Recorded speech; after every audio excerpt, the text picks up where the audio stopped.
50 minutos é a crise e o Estado. Dr. Medina Carreira, boa noite. Dr. António Barreto, boa noite. Vamos ao enquadramento do tema? Judite, deixe-me primeiro dizer a minha satisfação por vê-la aqui. Não esperava vê-la tão cedo. E é uma satisfação, primeiro, porque isso revela que está a recuperar a um ritmo, porventura, maior do que imaginado, pelo menos por mim. Também por telespectadores, você não imagina a quantidade de pessoas que na rua me perguntavam por si. E também por mim. Vamos fazer 3 anos deste programa no dia 19 e isto cimenta uma amizade e uma estima que me marcaram muito. Muito obrigada. Gosto muito de vê-la. Muito obrigada. Este programa pretende referir a nossa crise, enfim, cujas consequências praticamente toda a gente sabe e infelizmente muita gente sente, mas é fundamental para perceber como é que se chegou a esta crise, traçar algumas linhas gerais que não é corrente serem tratadas nem na televisão, nem nos papéis que eu saiba. Vamos fixar, digamos, os factos que facilitaram esta crise e vamos, enfim, explicar que a crise acabou por deflagrar, porque nos aconteceu agora em 2011, o que há 120 anos não acontecia a Portugal. A última crise financeira, a última bancarrota, tinha sido em 1890. E há causas que, pelo menos na minha opinião, são muito marcantes e as pessoas não percebem muito bem aquilo que se passou. Uma das coisas porque as pessoas não percebem muito bem, falaremos disso mais espaçadamente adiante, é que os governos hoje não são governos à maneira de há 20 anos. Os governos nos últimos anos foram perdendo, por força das nossas integrações internacionais, foram perdendo poderes fundamentais.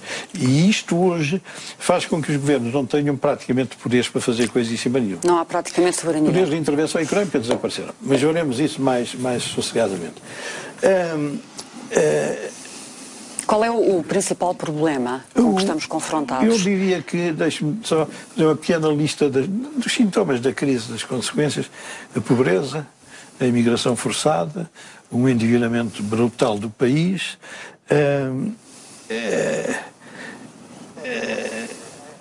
a insuficiência do Estado, por outra, da economia para manter o Estado. Nós estamos a gastar 80 e tal mil milhões, a nossa economia não sustenta mais que 70 mil milhões. Bom, todos esses pequenos pormenores da nossa situação atual são relevantes para tentar perceber, no meio de um Estado social, de um Estado da sociedade que não tem elementos para se situar na caracterização desta crise. E por isso ouvimos todos os dias aqui nos jornais, ou lemos nos jornais, afirmações completamente desligadas da realidade. E isto ouvimos aos partidos, às pessoas que colaboram e que escrevem, as televisões escrevem, que não fazem a mais pequena ideia dos limites de dinheiro que nós temos hoje. E isso dificulta muito a ação política. Por outro lado, os que se candidatam ou que se perfilam para as próximas eleições já começaram também com a sua máquina de aldrabices. Portanto, tudo isto perturba a sociedade e não ajuda. Está a falar do Partido Socialista, dos candidatos à liderança do PS? O próprio Governo também já está a marcar passo nisso, não é?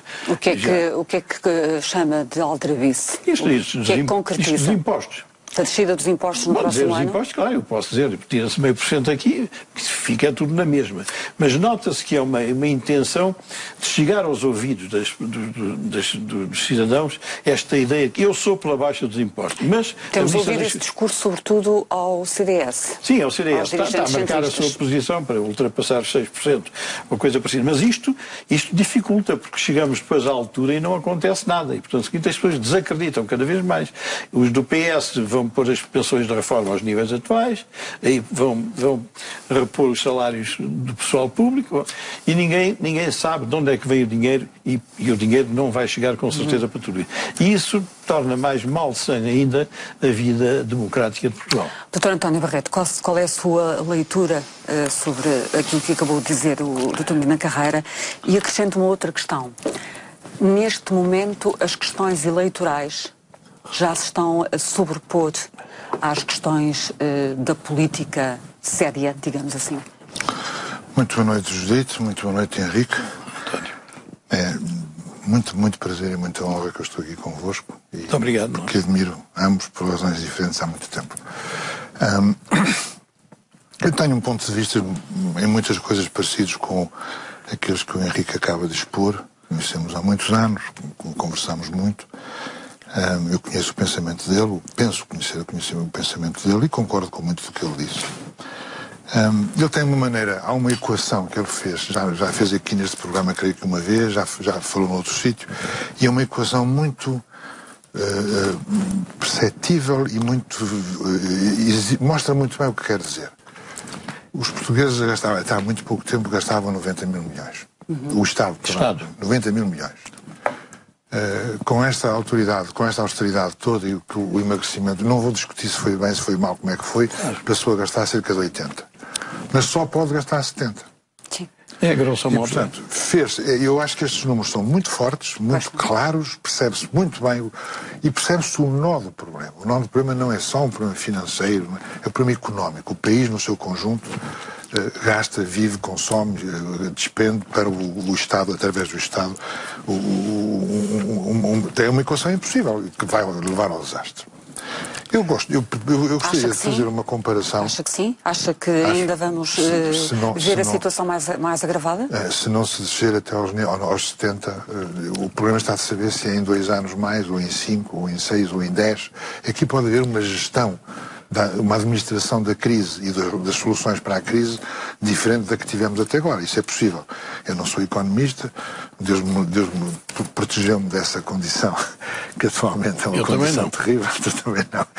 Mas não sei como é que se faz essa gestão do ponto de vista económico e financeiro. Sei que para fazer o que quer que seja há sempre várias modalidades, vários métodos de poder fazer e recuso-me sempre a pensar que há só uma maneira.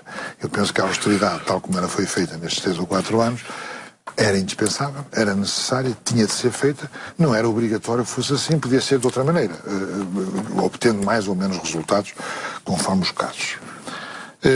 O Henrique já uma vez falou aqui neste programa e agora citou o enquadramento externo. Isso é muito importante, porque se não tivesse havido a adesão à União Europeia, a criação do euro, a adesão ao euro, a liberalização do comércio internacional, a globalização, se não tivesse havido isto tudo, e portanto a perda de soberania financeira e fiscal dos Estados, do Estado português, tudo teria sido talvez diferente. Para melhor?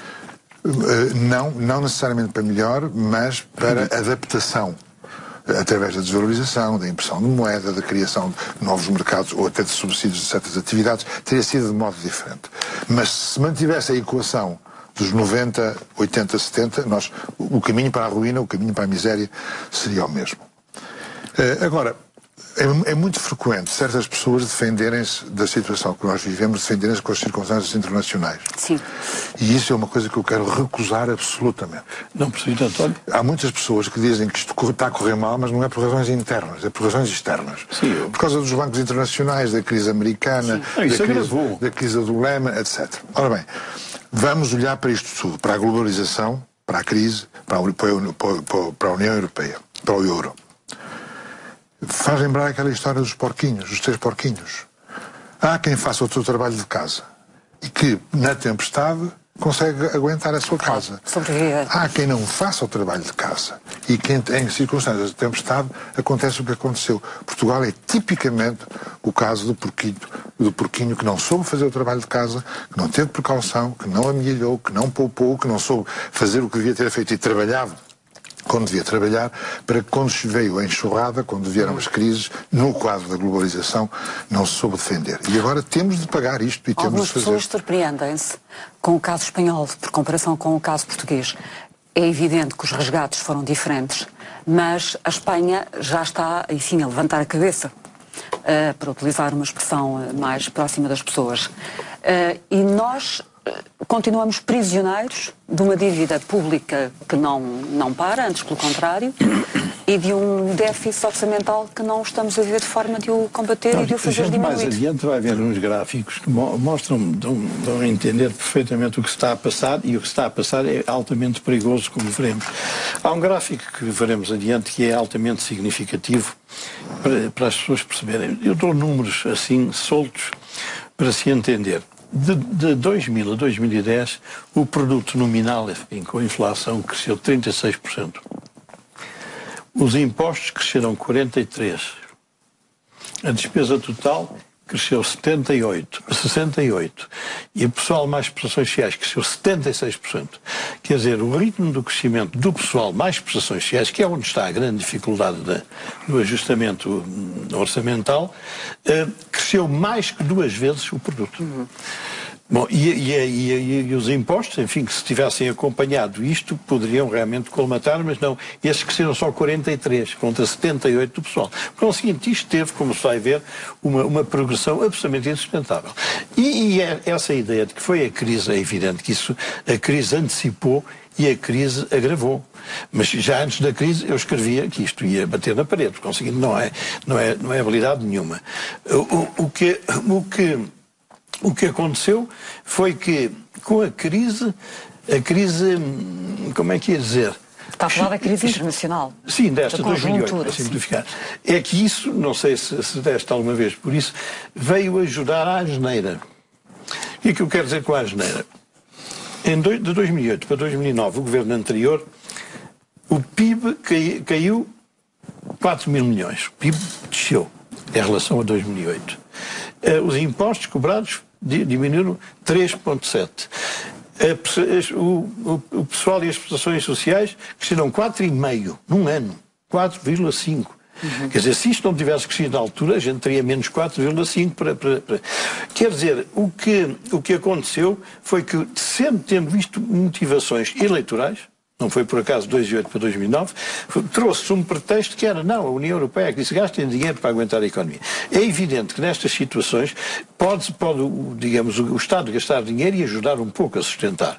Simplesmente não é com despesas como pessoal e prestações sociais. Porque se tu aumentas as pensões, depois não se voltas para trás. Se aumentas os salários, não voltas para trás.